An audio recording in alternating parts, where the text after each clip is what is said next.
A popularidade da devoção a São Pedro é captada, de modo especial, nas festas juninas, quando o povo celebra a alegria do convívio fraterno, em meio a quadrilhas, comidas e bebidas típicas da ocasião, em volta da fogueira triangular, acesa geralmente por alguém que leva o nome do santo, e das brincadeiras em torno do pau de sebo.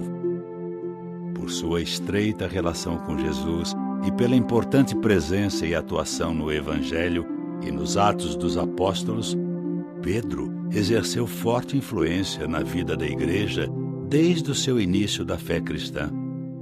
Por sua humanidade e simplicidade no aprendizado junto ao Mestre de Nazaré, conquistou o coração e a admiração dos fiéis.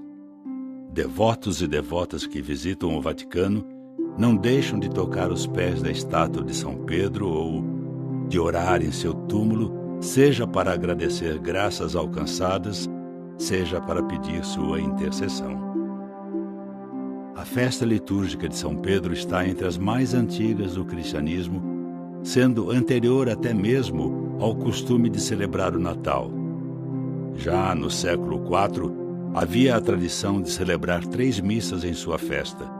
Entre as datas celebrativas do calendário litúrgico da Igreja Católica, há a tradicional festa em 29 de junho, a festa da Cátedra de São Pedro em 22 de fevereiro e a festa da dedicação de sua basílica em Roma em 18 de novembro.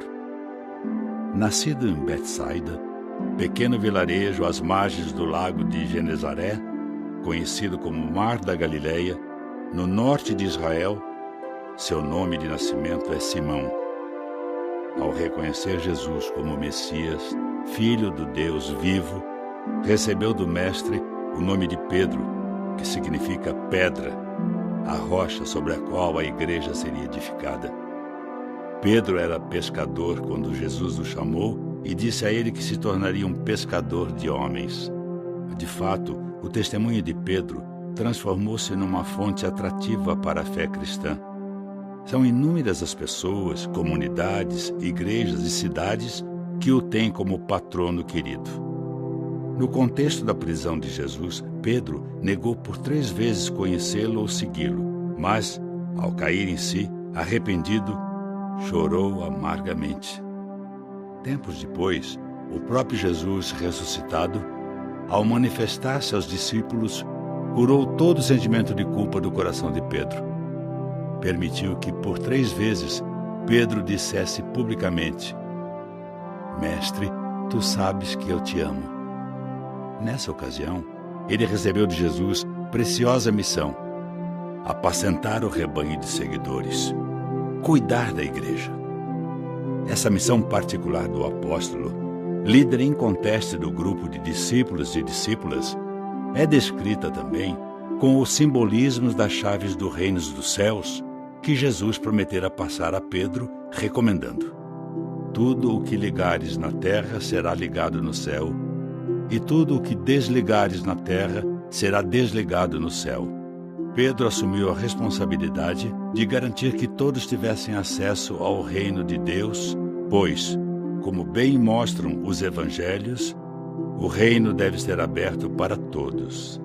Devido a isso, nas imagens de São Pedro, ele carrega chaves em uma das mãos. A devoção popular estica esse simbolismo e o reconhece como o porteiro do céu e aquele que controla as chuvas, abrindo as comportas do firmamento. Nos Atos dos Apóstolos, as pessoas que escutavam a pregação de Pedro reconheciam que ele continuava a missão do próprio Jesus. Além de procurarem tocar em seu manto, ou deixar que a sombra dele passasse sobre elas para que fossem curadas, acolheram os ensinamentos de Pedro quando este ensinou o caminho de superação do rigor das leis de pureza alimentar. Não chamem de impuro o que Deus criou. Pedro e Paulo foram determinantes no primeiro concílio da igreja em Jerusalém, quando acolheram os não-judeus no seio da fé cristã. Por pregar o evangelho destemidamente, Pedro foi preso e libertado diversas vezes. depois de evangelizar e animar a igreja em vários lugares, foi para Roma. De lá, liderou a igreja que, apesar das dificuldades e perseguições, crescia em tamanho e fidelidade à proposta de Jesus. Por volta do ano 64, durante a perseguição de Nero, milhares de cristãos foram sacrificados após o incêndio de Roma. Quando os romanos descobriram o paradeiro de Pedro, prenderam-no e condenaram-no à morte de cruz por ser o líder da Igreja de Jesus. No derradeiro momento, Pedro não se julgou digno de morrer como seu mestre. Seus algozes, então, o crucificaram impiedosamente de cabeça para baixo. Por ter cumprido sua missão para toda a igreja em Roma e, sobretudo, por ter aí testemunhado com seu sangue a fé inabalável em Jesus como o Cristo, Pedro é reconhecido pelos católicos como o primeiro Papa. Ele é ícone de unidade e fonte de comunhão na mesma fé, esperança e caridade. O local onde foi martirizado é na região onde hoje fica o Vaticano. Seus restos mortais estão sob o altar da basílica que leva o seu nome em Roma.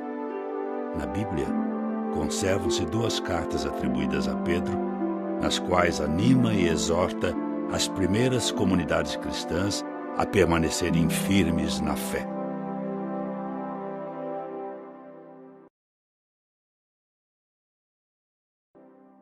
A tua história de vida, querido São Pedro, junto a teu mestre e nosso mestre, Jesus de Nazaré, nos aproxima de vós. Ela revela o poder da misericórdia e do amor de Deus para transformar e fazer maravilhas na vida de quem abre a Ele o coração. Nós admiramos tua humildade ao reconhecer-se pecador, tua vontade para mudar e tua capacidade de entregar-se ao anúncio do reino e dedicar-se à vida da igreja. Intercede junto a Deus por nós, para que tenhamos força e coragem para cultivarmos a mesma confiança e atitude que tiveste. Amém.